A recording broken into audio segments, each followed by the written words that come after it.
been working out for them so far. They've had some pretty amazing dives here in the LCK. They've had some pretty terrible ones, but at least they're diving. At least they're getting in there. They will be on the red side here as we get into pick and ban. Genji on the blue side. First ban going to be the Galio, and first ban on KT's side is the Kai'Sa. So already changing things up a lot. And you know what that tells me?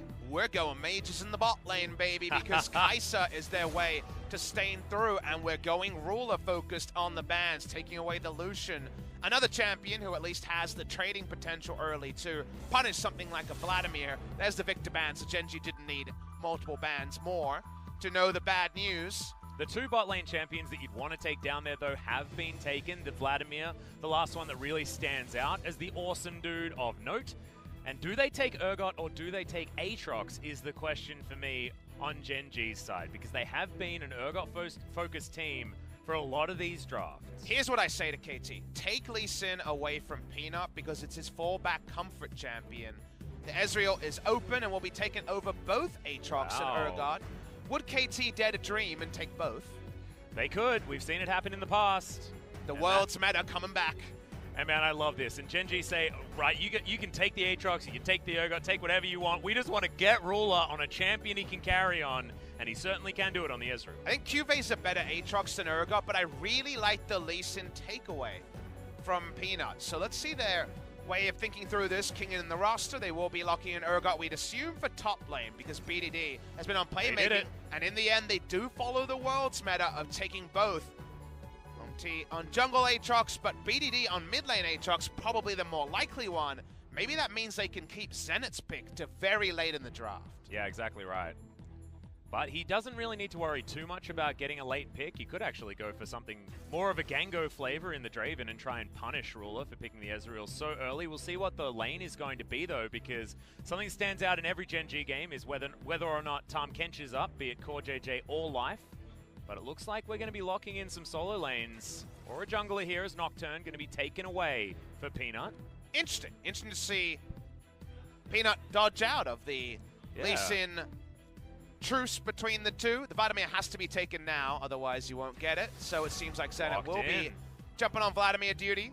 Smeb, the other kind of notable Vladimir player on the team, and because BDD got a solo kill on Aatrox, you feel like we know solo lanes and AD carry, or awesome dude carry, the mage bot lane for Vladimir. Not locked in stone, and you can play around with assignments later. What does this mean for bans, though? Because support champion pool you were alluding to could start getting pretty narrow. It's already trimming down. Yeah, it's one champion down. I think Tahm Kench Gragas sounds like some pretty good bans up against Life, because his Gragas play was definitely the best, and Gen G don't have very many wins that they can count. Most of them have been on that Gragas, as we're going to continue down that route. The Alistar taking a hit. Snowflower not going to have the engage options that he loves so much.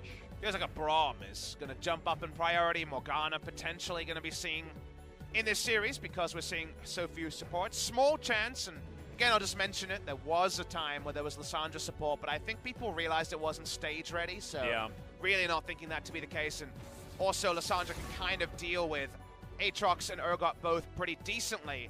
Not going to be further support bans here. The Gragas, like you mentioned, was the one we thought was coming. Chance, because Umti's been playing it in the jungle, the Zenith just picks up Gragas at that pick, and they flex it around jungle and support. Well, the Ryze ban is an interesting one. They were hovering it, of course, but Ryze Lissandra means a lot of magic damage when your Ezreal generally wants to go heavily magic damage. So it's because Ryze lanes against both Aatrox and Urgot pretty decently. Yeah, okay. So it was just a kind of flexible, we'll work it out later situation. Xin Zhao taken out. The Gragas, yeah, that's the one I'm wondering about here. Yeah, it's surprising, but wanting to deny Umti one of these picks. Umti can, of course, be going for the Aatrox, so I wouldn't have expected a jungle pick at this point unless KT want to lock down a power pick. That being said, it could be the Gragas, and that could be support or jungle. Everything's still flexing here for KT, and I think that's genius. That's why I like the Gragas, and again, yes, I kind of am with you that Xin Zhao, because Jax is available, why Xin Zhao ban? You can just take Jax into it and feel fine. The Nocturne is going to be disengaging from the Xin Zhao if you see it, but I guess they don't want to roll over with the Nocturne draft, and that's why they'll have to find something else. Thresh going to be available, and Life's still going to be sticking with the playmaking, which we like to see, is playmaking aggressive play. I've been where Life has been able to fit in the most on Gen G. Final piece of information is second solo laner and a Cuvée special, and one that KT know oh so well. Absolutely. Okay, so the cannon is locked in. It's not Smeb that's going to be up against his old phenomenal champion, and Snowflower thinking about the Shen, but where is it going to go? That'll be support Shen. I think people are picking it up again after Joker brought it back, and Tucson also found a victory on that. Will beat Jungle Gragas from this point forward. And we've seen Vladimir Shen a lot, actually. It was one of the favorites of Griffin towards the end of 2018 as well. It is trash in lane. Oh, terrible. Yeah. This is just called conceding lane entirely. Could not be any more rubbish in the 2v2. It's so bad. But man, is it good later. And this is Ezreal and Thresh being kind of just disrespected is a weird word, because it's not like Ezreal Thresh is the god tier duo, but Vladimir and Shen, and the ability to play side lanes, because you know how this one works? They hope that BDD gets even or ahead just solo, and then as the game goes on, he hits the side lane with a Shen-ult, and you're like, crap, what do we do about this? Exactly, and he lasts about forever, oh, approximately, yeah. So you can be very, very slow on that Stand United and still meet up with the Aatrox. You just hunt whichever lane Cuvée goes to, and with a Shen-ult, it's one of those people who's going to outduel them. Vladimir beats Kennen in the late game, so if they're equal levels, the game goes on. Vladimir's always had a good matchup there. Urgot duty for Kingen, so not playing the carries he was in Kesper Cup. I like what KT did with the draft here. They were creative, but they're taking a risk against Gen G out of form. If ever you're going to lock in Vladimir Shen against a ranged AD carry and a Thresh support, when you're out of form, this is the time. Yeah, and also, as far as blue side drafts are concerned, Gen G not too focused on flexibility, just going for safety in a lot of these lanes, and I don't think that they've had too much of an issue as far as what's been picked against them. So Cuvée, you know, Kennen pretty good at just laning in general. He'd be okay going up against an Urgot with that one, but as far as the tier list is concerned, I'm looking at Urgot, Aatrox, and Vladimir and wondering how they all got the same game together, let alone on the same team. We might be looking at the game wondering why Vladimir and Shen even tried to enter lane and fall behind. Yeah. And we know what Ruler can do, but let's hear from the fans.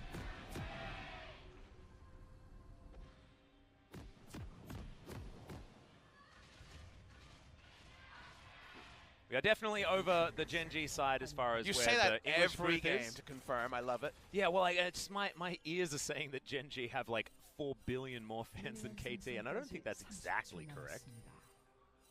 Gen G and KT coming in with a single match victory against Jin Air, our 10th place team. So finally some separation between the two squads should be achieved today.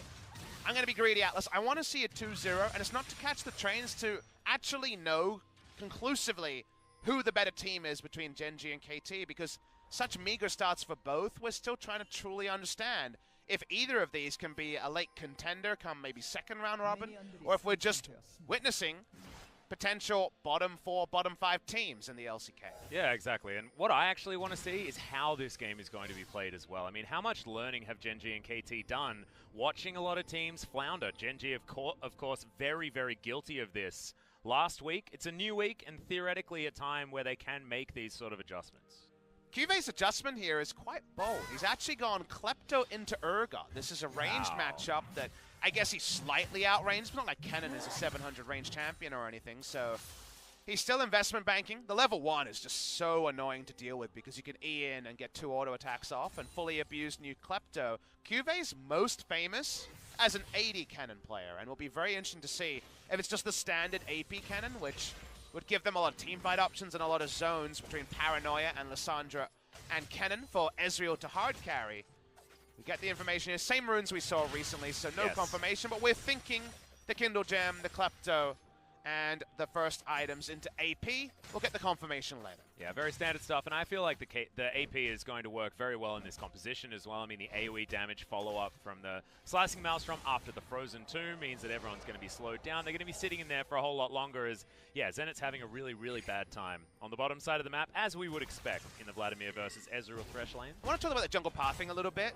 You notice Nocturne was going for a full clear bot side, so it's the reverse of the full clear red side for a red side jungle where you try to get level 3 without going into the river, understanding that it's Nocturne, not looking to skirmish too early.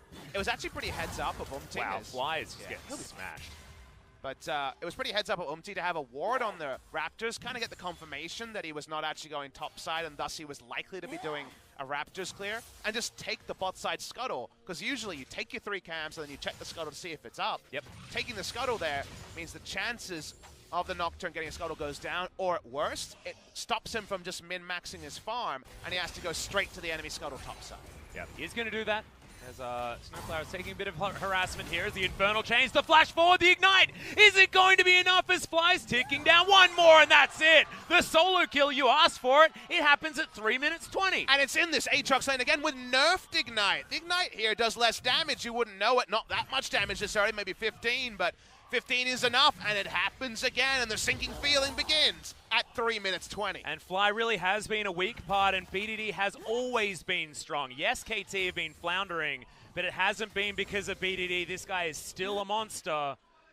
Damn, already with the solo kill, and what can be a really hard lane against the Lissandra. And Lissandra starts this at over full health. He actually loses out on some efficiency from a corrupting potion charge. Gets snapped back in, the flash comes in, and Fly dies. Yep. That's just a full combo and you're dead. And that's what happens if you disrespect. Well, yeah! I'm actually clapping. Yeah, you guys got a Papa clap, by the way, and a Papa clap is a very important thing to get. Papa doesn't clap about things all that often, but when he does, said yay. he did say yay, and it was adorable. If he claps, generally it's because something is very, very adorable. Yay. It was a bit sad at the same time. I mean, Fly has had, next to Peanut, a really, really poor start to the season. And yeah. That's why we saw the Aurelion Soul Change and said, finally, a Fly buff. He really is a master of this champion. Can self-peel way more reliably now that you can activate that stun at a pretty low minimum distance. Predator lightning pops. rush on cooldown, and yeah, the Predator has been popped as Cuvee not even going to flash. The body slam's been held onto for so long, and he's just dead. No opportunity to flash whatsoever. Outplayed, baby. Can't outplay the body slam if you never body slam. Runs in, gets the extra Predator damage on the first auto, boops him down, and very nicely done. The death confirmed on Cuvee early, and the sinking feeling with both soul lanes going down. Oh, he how ain't about a finished. return? Yeah, Snowflower's in here as well. He can get a flash taunt if he wants to. What is your strong side of the map, Fly? The answer is there isn't one. I'm pretty excited about KT. Oh, Papa Smithy, you went and you done did it, didn't you? I'm not excited about the bot lane. It's 16 CS disadvantage. No one is. Watch Umti here. Cuve's like, I'm going to Where's the body slam? Oh, it was called a slight directional change towards the top. Well, to be fair, he was chilling smited also, so yep. Really wasn't much he could do there. Guys are forgetting the patch notes. The challenging smite got a pretty significant nerf on this patch. Previously, you just kind of took it on everyone, even if you weren't, say, an auto-attack-based champion, because the reveal was deceptively strong.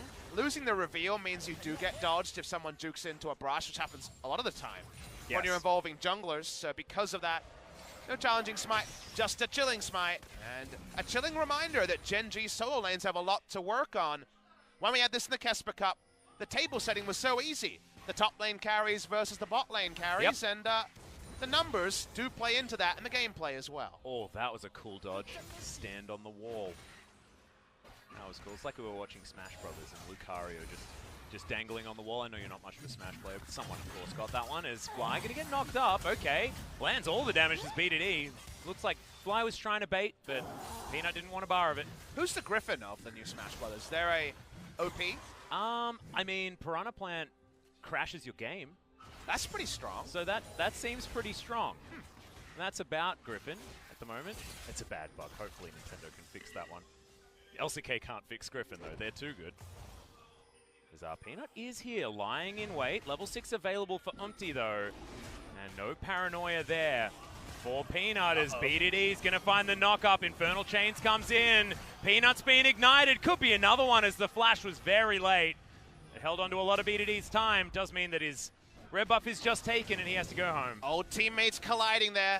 BDD and Peanut, of course, a jungle mid duo of just international renown previous to MSI, and since that runners-up time, things change quickly. They find themselves with different battle lines. Flies against his old squad of KT Rolster as well, so a lot of moving chairs between these organizations. Life and Ruler walk up. Drake at about 1800. Yep, Life actually saw BDD was there and said, no, I don't want this, but he has to have it, as now he's going to be taken down. The Thresh delivered towards the Aatrox. Paranoia for the follow-up here. Still 4 members of KT down, but they turn instantly. Peanut infernally chained and destroyed as he bit off way more than he could chew. World End was still available, Papa. Why did he hold in? They must have known the cooldowns were largely up. Look at the flashes. Only Gragas is down. So peculiar from Peanut. He's been off a step this season so far. The communication has not been like it was in Kesma Cup, but that pretty abysmal decision-making there, and you'd want to be in the comms to understand why as a team they decided to pull the trigger. Yeah, well, it might have been that they didn't decide as a team, and Peanut just decided to launch his way forward. We're going to see this one again. This special delivery onto life was real nice. That's when the body slam actually came out. Umti, mechanically, is going to be better than Score more often than not. That is where he shines. Looked Even really on a good in Score Kesma Cup. champion. Let's watch this play. Ruler comes in, not got the most mana, not got the ultimate. I mean, this turn on Peanut, who has no mana to do anything, instantly dies. I don't really have any analysis for why you would go in there, because clearly Gen.G seemed pretty confused about it as well. Yeah, exactly. I mean, Ruler was there getting damage down to try and follow up as best he can, but when it's 2 versus 4, it's just nothing doing. You know, he's tier Sheen at best at that moment. Yeah. Didn't actually see the item breakpoint, so there's a better time, and now the sins of the top side are infecting the bottom side. The Vladimir has a kill and assist and is only 10 CS down. Now everything's just coming up KT Rolster. Yeah, it's basically almost over on the bottom side of the map as well. I mean, Proto Belt now completed for Zenit, not even going for the Fiendish Codex beforehand. Doesn't need to because he could build that one outright. And 1-0-1 for the Vlad. He's ticking up towards that level 9 mark. Snowflower's level 6, Stand United available, and KT instantly have never anyone alone on this map. CDR boots, an interesting choice, but I guess he's just worried about playmaking and not laning phase. At this point, just buy a cull and get it all over with when it comes to respect for lane. Oh dear, you got a Shen support buying Cull? That ain't good. Synergizes with Relic Shield, I Still guess. wouldn't be the biggest problem that No, Gen.G have this game. Oh dear. Things are definitely looking poor for them, and this is with Kingen and Umti in the roster. And Yeah, I gotta admit, what is the story of LCK Spring? Get a lot of rookies and a lot of young talent in there, and while Umti doesn't fit that to a glove, younger players with the mechanics more often than not are just making the right decisions more than we can ever imagine. And what has Umti always done, though? Umti has always been known for being proactive. Be that actually followed up by Jinner when he was on the squad or not, he was definitely getting in there and making things happen. We had a lot of praises to sing for Umti as Cube is going to spot him here around the Rift Herald. Gotta be a bit careful here, Umti. BDD's busy trying to solo kill Fly again, so couldn't actually help him out. As Fly's underneath his turret, as he probably rightly should be, against a 2-0-1 Aatrox. It's a really good interview by Ashley Kung with Score, kind of trying to get I was going to mention that into the head of KT, and one of the points she brought up was, you know, more of an impact on the side lanes, more of an impact on helping out Smeb, and also going to the bot lane, which had its own struggles and has been good through a bit of musical chairs. And while that's all well and good to talk about, is BDD wants to kill his old team. Yeah, again, actually wants to find him for the first time here. Is the Infernal Chain going to be flashed on yet again? Fly doesn't take the claw because Stand United, as we mentioned before, is there. World Ender means that he is going to probably survive. Okay, gets on out as the World Ender. Couple of seconds, but they don't wait long enough as Cube jumps on into the backline. The Shen is going to be taken down. BDD is cancelled out. And the cannon gets 2 free kills. KT Rolster a bit too bold, going a bit too early under turrets, and the stasis into the exhaust onto the cannon wasn't going to be enough. They're still taken down. KT Rolster playing with their food. Maybe they should wait out the meal before they make plays like that. Yeah, got a little bit overexcited, and I saw that going over to KT, but they just couldn't get that final few hits of damage. BDD had it on cooldown, couldn't one combo the Nocturne, and that was all she wrote. BDD going to style on his ultimate. He got the big wolf, so he felt pretty good about that. And he just keeps going, and then stays just a long time, 2.5 seconds, while Fly has everything up, and they're waiting on this. Snowflower trying to play make, and that was BDD being too bold. And watch this, instant exhaust on Cube. He's still strong enough. The damage will get bigger later, but that's a whoopsie from KT Rolster. It is, and in a lane that was being weathered by Kingen, he's now going to struggle a heck of a lot because he's already had to flash very, very recently. I actually feel like that was not during that last fight, but not entirely sure. Why I'm referencing that interview and why I want to talk a little bit is KT have been able to hit side lanes with BDD solo killing the enemy mid laner, and that happened again early in this game. That's not reproducible against every mid laner getting solo kills. Yeah. So KT finding advantages without BDD, just flexing on an opponent, is still not something we've actually seen happen. Well, at the moment, I mean, BDD was flexing, but he did fall down. And turret plates are going to fall in favor of Ruler on the bottom side. You can see Gen.G still have a gold lead. I mean, Kleptomancy going to be a big part of that. Ruler winning in farm also a big part. And B2D, yes, he managed to get the solo kill, but the Lissandra is still ahead. 4 turret plates to 1 is basically the gold lead here. Yeah. For Gen G, so good to see. Top side. Paranoia is going to come in. No flash for King and no way to get out. Will he have the shield in time? The answer is no. Terrify comes in and Peanut, first successful game. Nice stuff there, Cuvée and Peanut showing synergy that's been sparing in previous matches. Look at the item breakpoint there. It's double magic pen already done on the cannon. That's a lane you like to gank if you are the Nocturne. Good placement there, and there is a Rift Herald to summon and some gold to be injected to bring this game back to almost parity.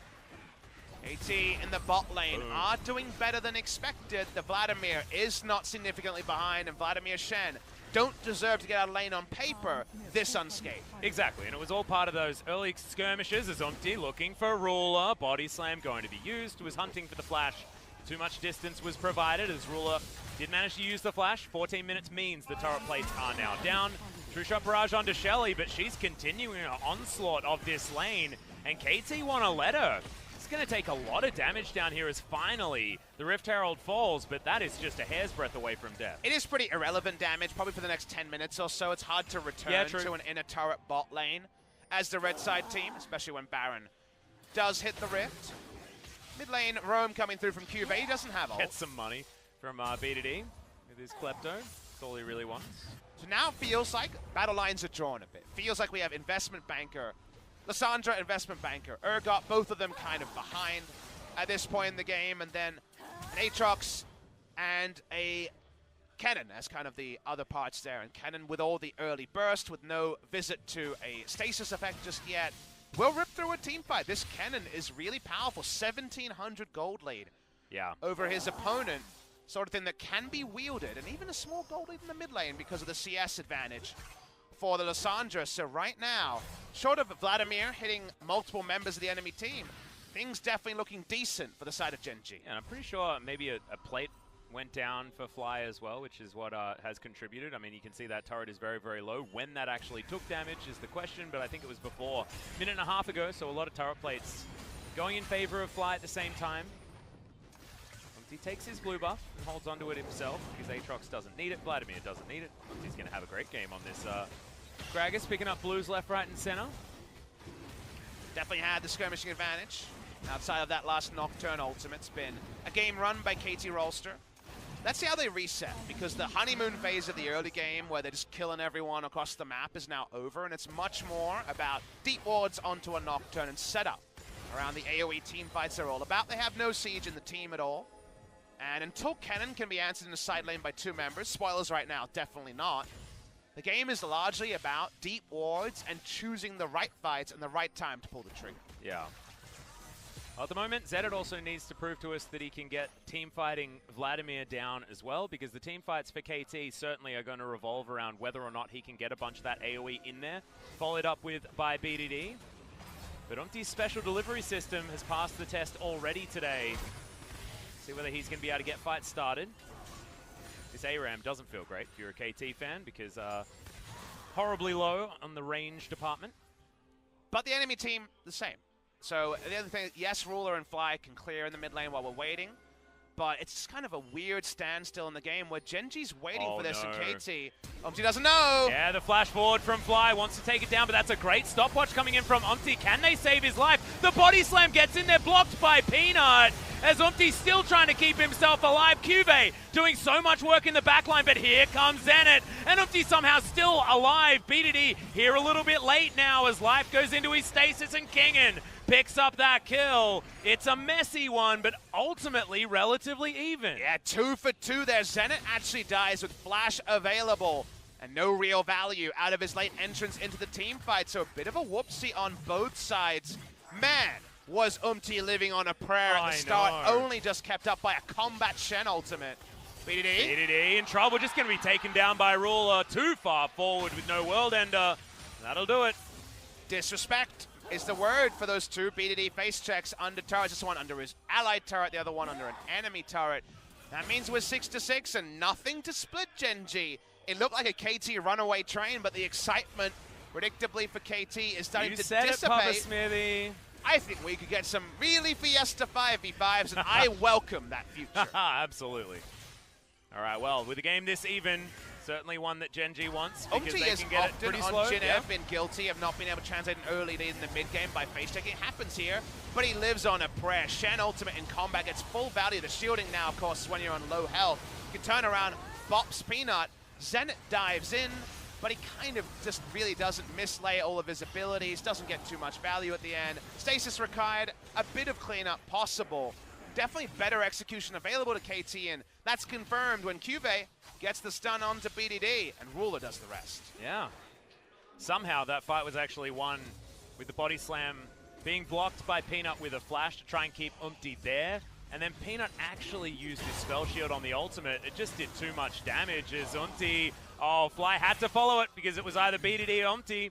Now can BDD actually find this one? The Ignite comes down, but he thought he was going to hit the Umbral Dash with the Q. Wasn't the case. Didn't want to commit to a turret dive there despite being pretty healthy on both sides. Trying to make things happen where Cuvee isn't, which right now might behoove the team. Cuvee is actually building into potentially the really reliable engage choice here of a Spellbinder. When you see is Aether Wisp in the inventory, not too many other items. I guess you could look into Shirelia's, but whenever they introduced the mana regen into the item, the gold efficiency started to dissipate it, and Nocturne doesn't need any help to get into team fights. Usually Lissandra neither. I mean, the only other option would be a Lichbane for some sweet Klepto synergy.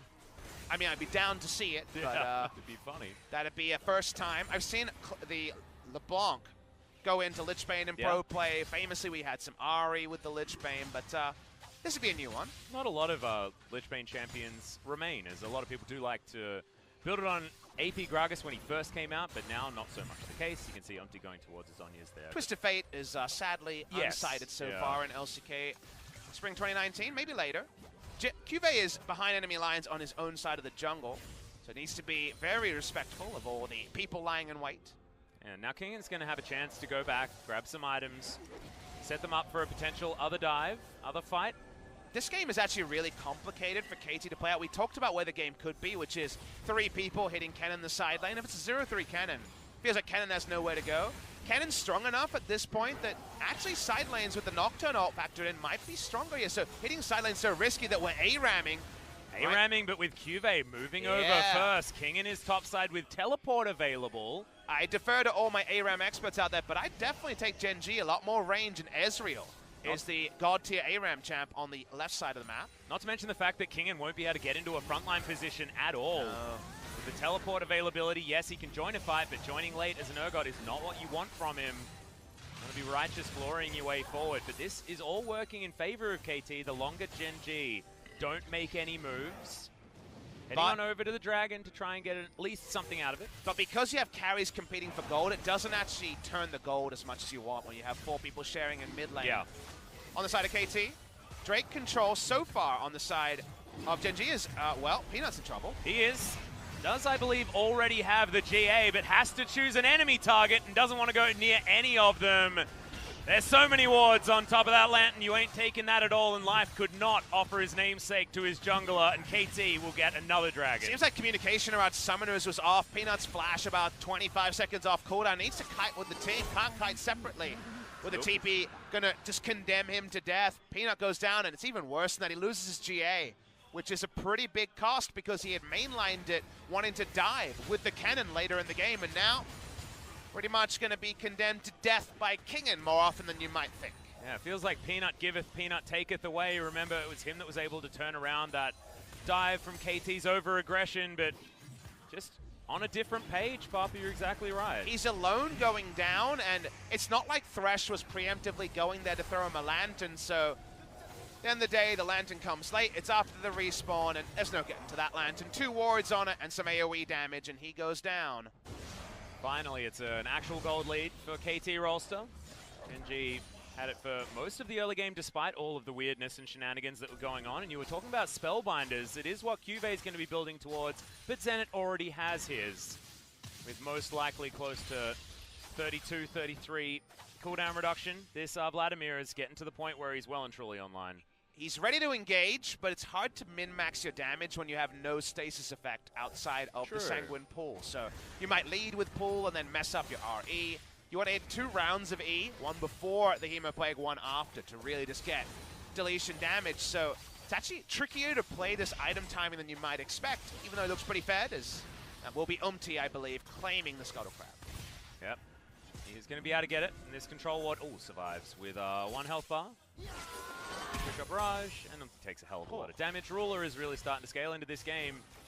It is often what we forget about, because is often scaling in these games is Ruler, but 201 has the transformation, has his next tier stack in, and went the Trinity Force. This guy does a lot of damage. Definitely when he has Hex Drinker and the Overshield completed on the Seraphs, Vladimir's ability to get to the backline goes down. It's a little bit different to how the Kai'Sa games have played out, where Kai'Sa can just stay out of threat and reposition. With Ezreal, he has both mobility and the Overshield stacking that is really difficult to reproduce with other champions, maybe Draven and his Bloodthirster thing. Yep. But for now, it still feels like KT reliably, if they can close the distance, we'll find team fights that are right for the pluck. But actually getting there for now is going to be frustrating. They're not actually impacting the side lanes as much as they want to. The Spellbinder is there for the cannon, and the TP usage here could be oh so pivotal, given that Cuvée can do his own Vladimir impressions at these item timing points. And you just saw there how free Ruler is to just go aggressive, has the Lantern that can pick him back up, assuming life is in position. Hook going to land onto Umti here, but they're not going to go in on this full health Gragas at the moment. Kingen? Yeah, Kingen. Purging this Raptor camp, it has to flash very early as Peanut pops the ultimate. Hook lands as the barrel comes down, and Kingen, I don't know whether that was worth it for the stopwatch, but he does get out until he doesn't. True Shot Barrage going to finish off that kill, but it got close. Stasis too late, and in the end was wasted. Genji pick up a kill, and KT's lane assignments here need a lot of help. This is a sort of macro call where KT have fallen apart, and do notice we see none of their recognized shot callers playing in this game. No Smeb, no Score, no Mata, of course, on KT Rolster anymore. So because of that, their lane assignment is Vlad, at best, halving CS against Raw. It's over 50% turret. They have no threat on the turret without diving. And the side lanes being a cannon they're not sure they can deal with. And an Urgot pushing in minions. So because of that, this lane assignment actually gets KT nothing. BDD has no objective to take on the top side. So he's just a passenger, while it ends up being a freebie, killing the Urgot. Yeah, I'm just not entirely sure what Kingen was doing there. Like, he's getting a Raptor camp, doesn't even do that, and then dies on the opposite side of the map. There was even control ward vision available in that brush, not for him, but for his opponents. Just a positioning mistake there from Kingen cost him his life. Head towards the top side will be able to defend this inner turret. No one actually heading further forward, but this means that KT are not going to have that Baron control that they had before. Members of Gen G had an opportunity to head over there. Not going to just yet. Cuvée still down on the bottom side of the map, shoving things forward, and as is Gen G's way, they're slowly but surely moving as the clock goes up. It's actually really hard and intricate for KT to move forward their position in the game. We already talked about how sieging mid lane was looking very fruitless. Just the reality of Awesome Dudes. I think Afrika found this out at Rift Rivals. They struggled really hard there to recreate their LCK success outside of a couple of games. The side lane is not 3 champions rotating through Cannon. He's still so far ahead in this game that they can't match him in the side lane. And the late game team fights are usually the bread and butter of the attack damage carry team, which is Gen G. So KT Rolster, I'm thinking of King's Own with BDD there. Yeah, KT Rolster is still a bit frustrated right now. They don't seem to know, they can't problem solve their way. They want to fight over an objective, but they don't have positioning on one. Their Baron speed is pretty slow, so it kind of has to be Drake. And Gen G continue to clean out vision on the bot side and stagnate KT Rolster. Yeah, they do have a lot of poke and then a lot of sort of non-committal CC that Life can throw out in the form of the hook. And then their flanking power is just so incredibly strong. I feel like this is a composition that does have a lot of different ways to win the game. KT has a lot of very strong champions, not necessarily gifted as many ways to win. So whether they can actually do it is the question. Kingen cycling his Ghost as they're going to head over to this Mountain Drake. BDD wants to jump on forward. World Ender comes down. A couple still in the pit as Cuvée throws out the Slicing Maelstrom. This might be the cannon ult that they wanted as we're down into the passive for BDD. They get one of them as Zenit joins the fight as Fly will be taken out eventually. Self-ult and Zhonya's not enough. That is KT picking up 2, but the Mountain Drake, as well as Well, I mean, nothing else on the back end. Thought someone must have died, but didn't happen. They're going to run at Baron here. It's the right call from KT. They get a fight they don't deserve. The question by the coach on the bottom is, what are we fighting for? Why is QV initiating? We got the Drake. We had flashes to get out. They don't try to get out. KT get a fight they shouldn't have been able to set up. And now they're on the Baron, and what will Gen G do? Well, we'll see whether they can actually do anything here as Snowflower is just body blocking the Baron down extraordinarily low. No vision available. And not going to be able to do an aiming on this one. Ruler didn't have True Shot Barrage, and KT get a free Baron. Just given to them by Gen G. Watch the replay. They get the Drake. There's nothing to fight for. Get out of there. Double flash over it. Feels sucky to use 3 flashes. But QV gets exhausted. And this KT comp that couldn't siege, that couldn't side lane with Shenno and get kills on Kennen because he was so far ahead, gets 2 kills purely because Gen G got the bloodlust of some good moments. They go in and Baron is a freebie on the backside. Yep. Just not the mistakes that you want to see if you're a Gen G fan. All of a sudden, it's closer to 4,000 in this gold lead. Soon to be more. Baron power play begins to tick up.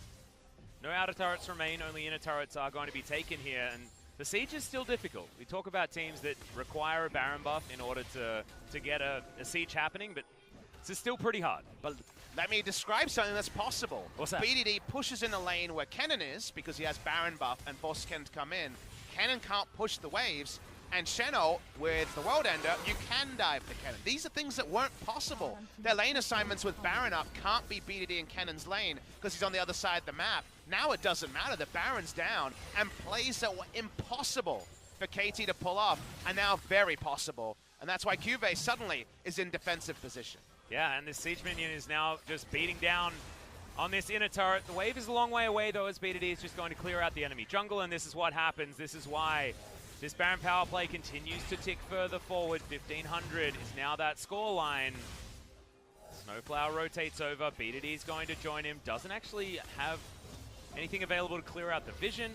So Gen G know what's going on, but Claw of Doom used by Fly just to try and help get rid of this minion wave. Just following a minion wave where they can, trying to get turret damage, chip damage where they can. Playing 3 lanes, certainly what you prefer, but your risk is 3 TPs up and the chance of an outnumbering. Doesn't matter how slippery Vlad, Gragas, and Shen can be. They play 2 lanes, the top 2. They roll down through mid, and Gen G know one more poor engage, and the game is over, even though just 3 minutes ago it seemed very much in their grasp. Yeah, exactly. They were one cannon flank away from getting a Baron themselves, winning the game themselves. Just didn't happen. Fly taking a lot of damage here under the turret. That's actually a Hemo play coming out from Zenit. Doesn't want to commit. It's okay. Ruler just kills Snowflower out of nowhere.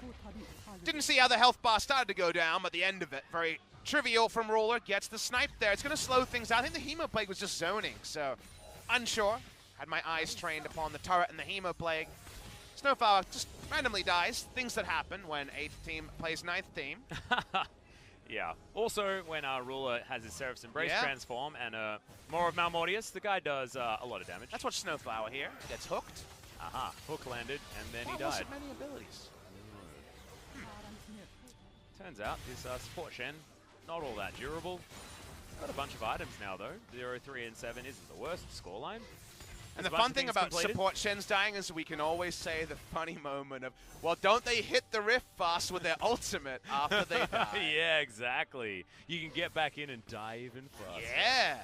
Perfect. Squad goals for Snowflower this game. If only he had taken Spellbook, then he could have, if it's on cooldown, teleported as well. And this is what Gen G can look at. It is the late game Ruler carry that happens every game, whatever champion he plays. Still never played an awesome dude. Still the guy who is the last of only the marksman. He almost has 6 items. He's got those double shields, and they're even better than we remember with the more Malmortius loaded in there. He actually looks a bit weird with the free-ass boots. I feel like he needs something a little bit more expensive there. I'm really sad that Reddit thought it was aggressive when the person, because they were going to nerf the free-ass boots to 12 minutes, and they called them free-ass boots, and people, of course, not everyone watches competitive play and didn't know it's a Captain Flowers reference.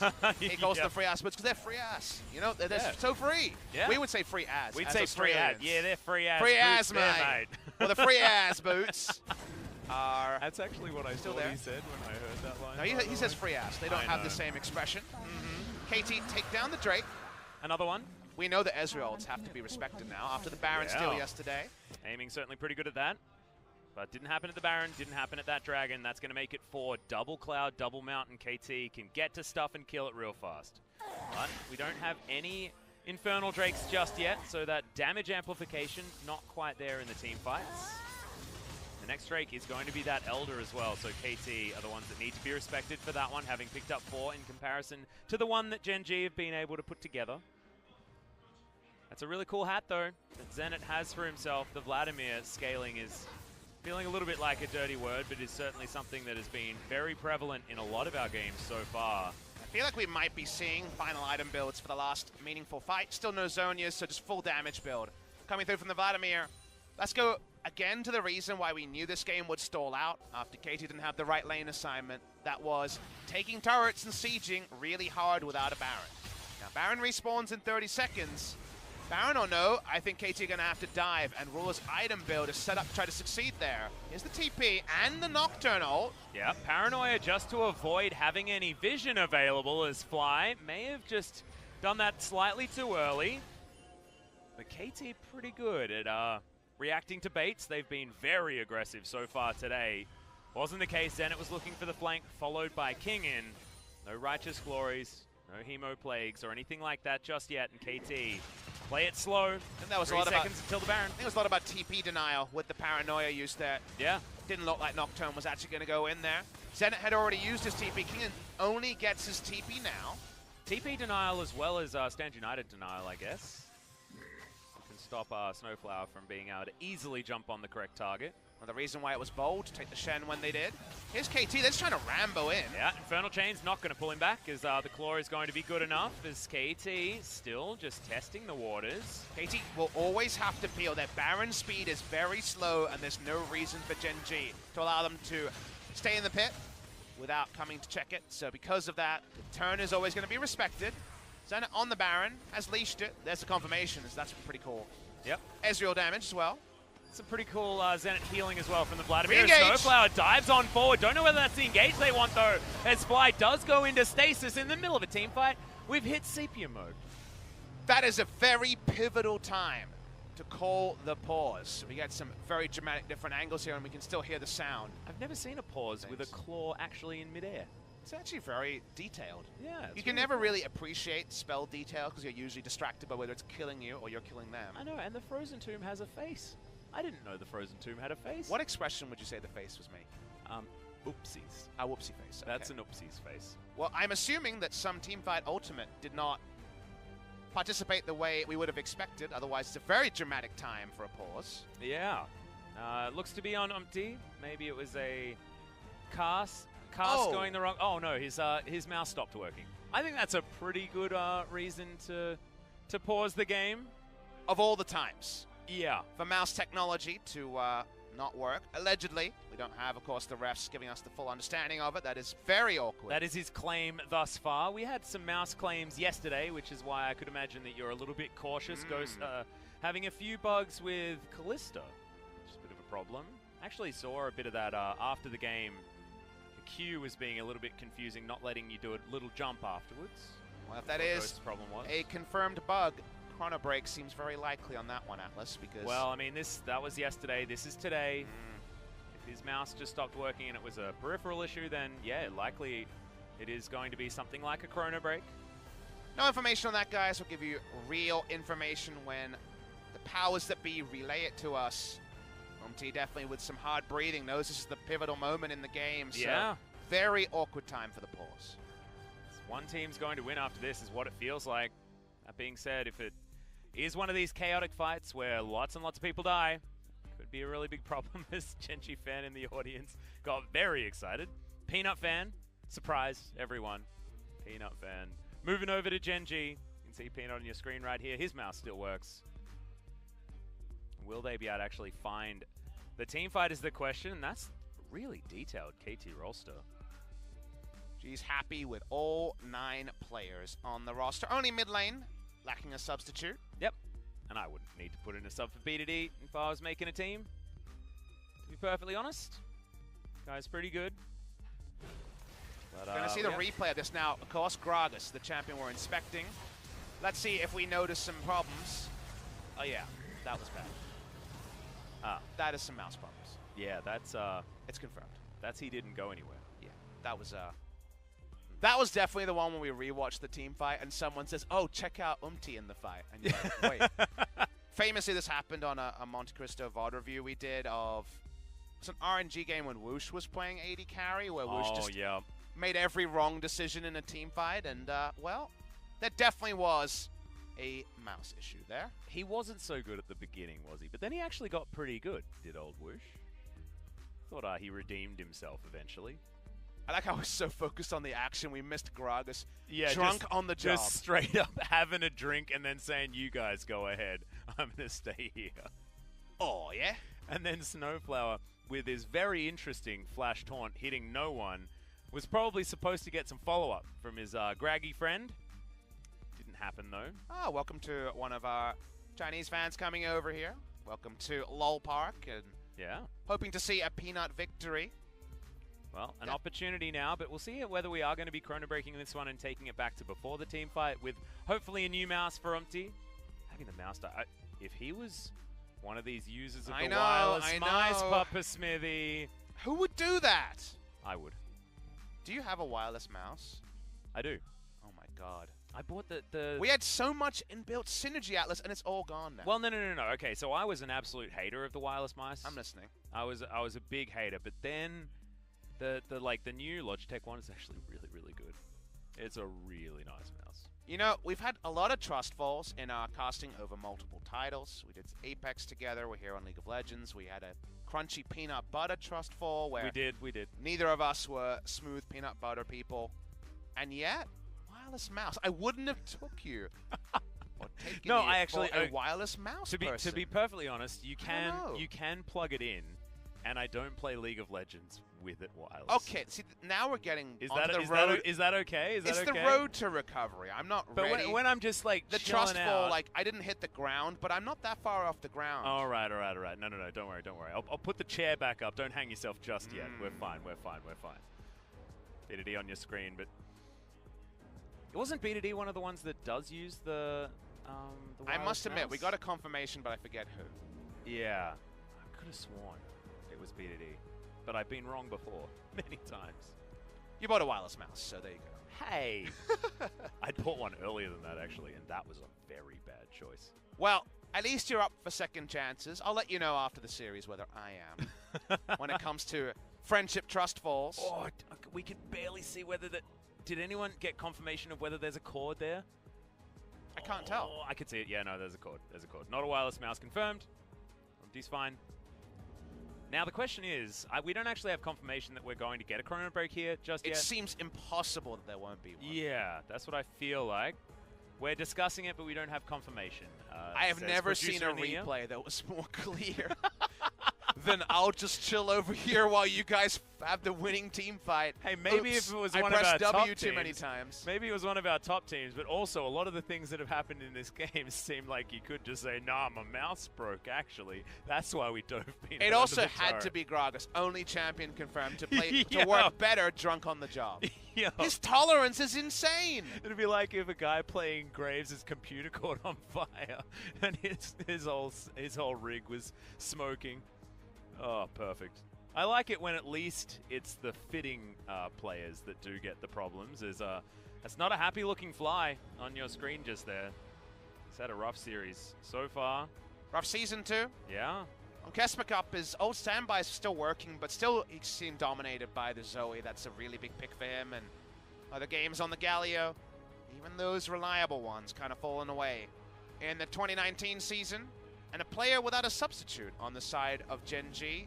Yeah. Maybe that will change coming to the second round robin. In case you guys are wondering, no players can be added to rosters till the second round robin, and sounds like Chrono Break may not actually be coming in. Yeah, because Umti was quite far away from the team fight, but I think I know why he was quite far away from the... Let's not speculate. The refs have a lot of experience in this. That's also true, and like Snowflower was a large distance away from it. It's not like Umti was on a champion like the Nocturne. There's always a lot to talk about in these ones. We can only be the peanut gallery. Yes, this is it's just going to be really, really hard to jump straight back into the very middle of a team fight. We were talking about this very recently, actually, that even when there were small skirmishes, it was going to be a difficult time to come back in from a pause. But now in the middle of a 5v5, not entirely sure, Papa. It's going to be tough for almost everyone. Gen.G Org in attendance, looking for a favorable result from this series. Only game number 1, guys, for joining us late. 8 to 9, pivotal team fight with a mouse malfunction coming through from Umti that we're still trying to get our heads around when it comes to what happens from here. Umti's eyes going everywhere except the camera. Yeah, we have and confirmation of the chord. Confirmation of the chord. Getting closer. How many DPI is it? Why are we zooming in on the mouse? Like, this is the problem. I have found it. What was the correct music track for the zoom in on the mouse? Was it Jaws theme? Was it? No. I wanted it to be that amazing the home products thing because we're selling the mouse. Can we put that back on? This is sounding a bit ominous. You know, this if this is our ad read, I think perhaps we might not be invited back because I don't know if we've sold this mouse. Yeah, we've sold it down the river. No. It's Umti that's not going to get invited back. He's the one that broke the mouse on broadcast. Come on. We didn't do it. We tried to sell it. We had the slow zoom and everything.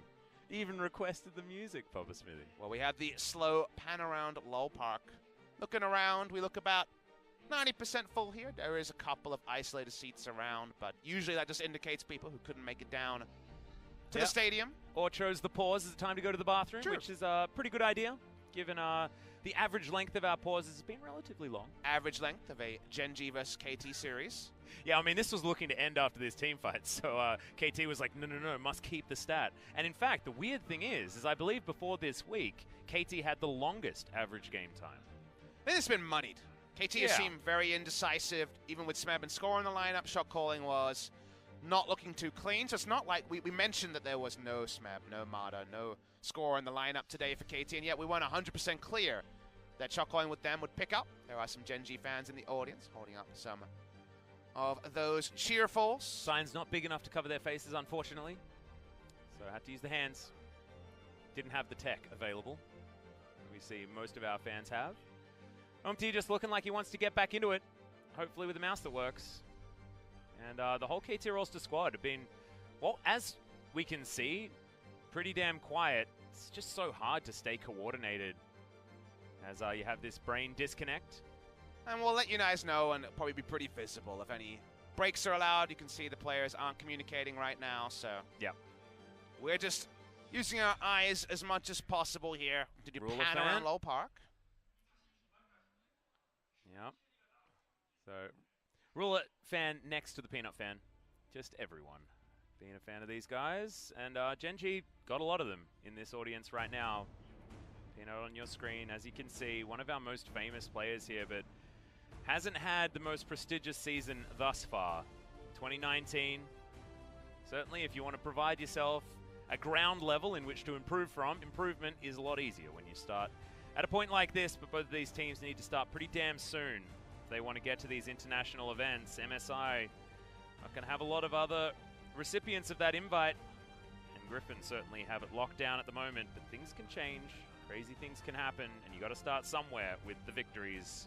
Your season isn't over in week 3, but if you lose to your opponent today, someone who is in a similar struggle, who's only beaten Jinair, for both Gen.G and KT, then it does feel like crawling yourself out, climbing up from that issue will be hard.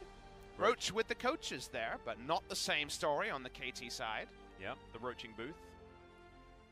As he was having a bit of a grin there. Cheeky Roach. Probably feels a bit hard done by to not be playing today, but I guess they are going through the rotation system. Yep. With Roach and Cuvée. Actually had a pretty good series. The game that they won, Roach was pretty strong. Had the couple of the MVPs stolen away from him by others, but otherwise seemed okay, serviceable. Still no updates, guys. We're about, I feel like, 10 minutes removed from what was ostensibly the winning team fight, one way or the other. Yeah. Did feel like the game was right up there, and Ruler, who we now go over, is pretty much full build and ready to pop off on the Ezreal. That's what KT are going to be focusing on, trying to find him in these team fights at the moment. We've got a Frozen Tomb paused on that Fly has used on himself as he is relatively out of position. As to table set exactly where we are in the game. Gragas has not found his way into the fight yet, but has Flash and Body Slam available, so can get in there, and I think that the Explosive Cask is going to be very, very important. We're still discussing the Chrono Break. You can see Homin in there trying to explain things to the KT staff, see whether everyone is going to be okay with thises and that's.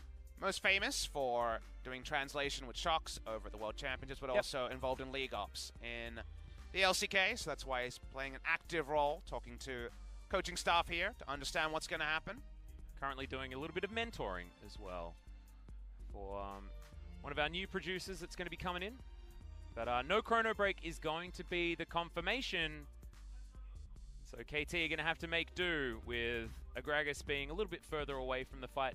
Hopefully we'll get some... than he otherwise would be. The pause was pretty quick. And hopefully we'll get some unpacking afterwards about the whys and why nots of Chrono Breaks and things. But all we can do is be ready, Atlas. I'm going to hold on to you because your play-by-play is going to have to come in quick. We're in the middle of... exactly. And we talk about undulating energy levels and things like that. Where's the right place to come in as your energy? I need to go from 0 to 11. 0 to 11? Yeah, you need to be 11 here. Because this is probably the winning team fight. I guess we could all disengage. I don't think there's going to be any gentleman's agreement, though. I wonder whether we're going to watch the countdown or not. Actually, give me a moment here. Get ready, get ready. Yeah, well, I mean, I don't know if it's even coming up just yet. We haven't heard anything from our producer. Are we going to be okay, Papa? You got a speaker in front of you, so you can't do the vocal warm-ups. Going to be... Yep. This could be any octave. I almost did my impression of Caster John's warm-up. Caster John has got some very real impressive vocal warm-ups. If you joined us for Worlds, you would know. Yep. Go away, Timo. Yeah, no.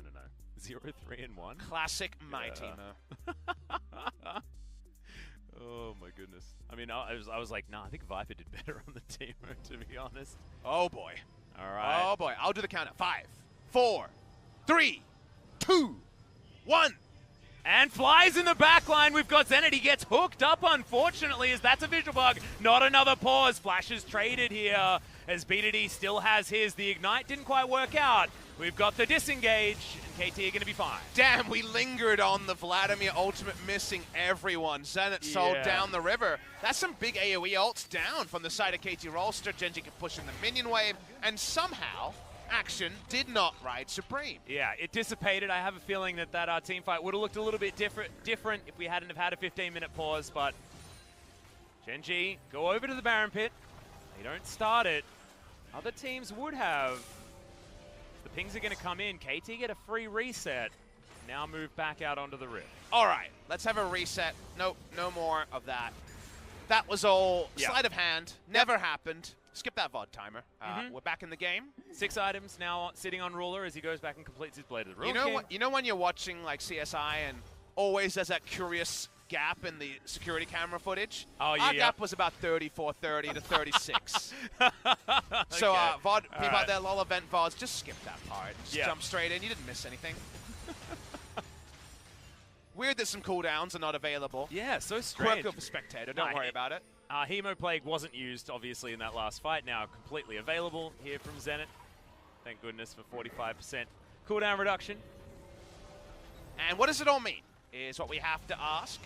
It means that KT going to rinse and repeat. Looking to do basically the same thing again. Snowflower and King just gatekeeping this one. And Genji, hello? Peanut, they do throw down the ward, but the Baron's just going to be taken. There's 2 Mountain Drakes there, guys. Yeah, that's it's just a Baron. Golf clap coming out from the KT faithful. I mean, I'd be very confused. I'd be like, but what is the plan here? Well, the plan might be Elder, because they are in position for Elder, but Elder against Zenit, whose Vladimir ultimate is available, and he's got a whole lot of stacks on his Spellbinder, gonna be hard to kite out. 6-item Vladimir, 6 items on the Ezreal. The Baron buff is usually the answerer here. Genji walk up. They did not feel strong enough to face check. So hard to get into the heads after what was a very awkward pause. But Baron now claimed for KT. Power play only now begins. Can Genji problem solve their way into QV, just popping 5 people? But they've also messed up their side lanes as well. You can see definitely over Genji's side of the map need to be cleared out now as KT just pushing on in mid. 809 AP Vladimir. Good lord. Okay, QV going to be spotted out here. That's important, although they trade for Umti's health bar. He's now down very, very low as they pick up the aggro on this Elder Drake. Now Peanut might actually get engaged on. True Shot Barrage is going to go completely wide as Gen G not pulling the trigger. They've got so many engage tools, so many options, but not actually pulling it just yet. Fly, Claw of Doom available. KT staying as a unit as BDD now looking for the flank. Flanking Aatrox isn't necessarily what you're expecting as the hook does land on a Kingen, but in goes BDD. Paranoia comes down, but the explosion on the Thresh starts off the fight. Cuvee so damn low, and the Purge looking to take him down the flash forward, but not going to quite find it just yet. Double kill comes in from Zenith though, as Ruler versus the world. The Gen G story is going to conclude. KT, they find the initiation and destroy the fight. Kenna does it well, Vladimir does it better. 809 AP, wielded on the faces of Gen G. They fall down, it was close, but no cigar, and that means that KT Rolster, after a weird and wonderful game, should end through bot, even though Peanut is valiantly trying to take down the mid lane minion wave. Yeah, I feel like I've seen this one before on his Elise. Now on the Nocturne, just farming when he can't do anything else. KT will win game number 1 against Gen G. There are ups, there were downs, but in the end, KT come out victorious, and they're still going to be happy. If there's ups and downs, the roller coaster's the winner. KT Rolster pick it up in game number 1. Some pivotal problems, I think, for Gen G. Some of their coordination issues with Peanut crop up again. And KT Rolster in that such awkward spot where we hit mid-game, and suddenly we're like, wait, they can't siege, they can't side lane. They got gifted that Baron, the first Baron that won them the game, and the second one was bloodless as well because of where the map situation ended up. Didn't want to pull the Paranoia trigger, and the Baron goes down. Umti and KT Rolster. Umti and Kingen come in, and they stick the landing. It was a tricky one. They didn't have siege. They had to find other ways.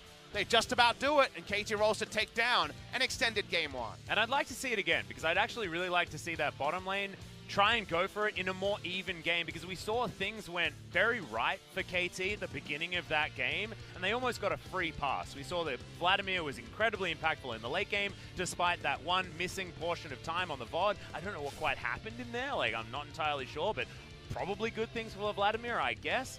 But they were handed that lane. Next time around, Ruler might not be so generous as to, you know, have his Nocturne fly in and give them a kill. Peanut, in this case. I think Ruler was kind of watching, being like, well, I mean, Ruler was down there wanting to destroy them in lane, and then his Nocturne just zooms past and says, have my money! And that's not what you want. You know, like, 1v9 is a really cruel thing to say, but so many games where Ruler's like, guys, I really tried. Yeah. And things Giving out the of his Teddy control. Award is not something that we normally have to do, because Teddy's normally the one taking it. Yeah. After the series against Griffin, feeling somewhat similar, although I guess that wasn't necessarily that kind of story. Yeah. Ruler is certainly writing his name on that award so His far. placements in the LCK, not going so good. No. When does he get past 10? That's going to be soon.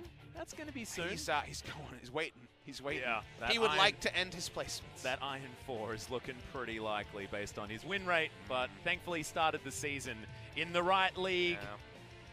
KT Rolster do come away with a victory in game number 1, but it wasn't without its flaws, and yeah, Teddy Award definitely guaranteed going to Ruler. And Cuvee had a very good early Kennen game. Yeah, this game could have been decided so early with everyone just laughing at Kennen and killing him in a side lane. Kennen had kill pressure in 1v1s that he almost never does. Because of some nice team fighting there from Cuvee, but in the end, it just wasn't enough. In the end, when they both press their R buttons, Vladimir predictably comes out ahead with the Baron buff, with the 6-item build. Still feels a bit unfulfilling. I still want to give Gen G another go when it comes to game number 2, because game number 1 took some weird turns around the 30-minute mark, so it sounds like after the break, we'll give it another go. Yeah, exactly right. So game 2 is right around the corner. Can this one be a little bit cleaner, and can KT get more solo kills? We'll find out after this.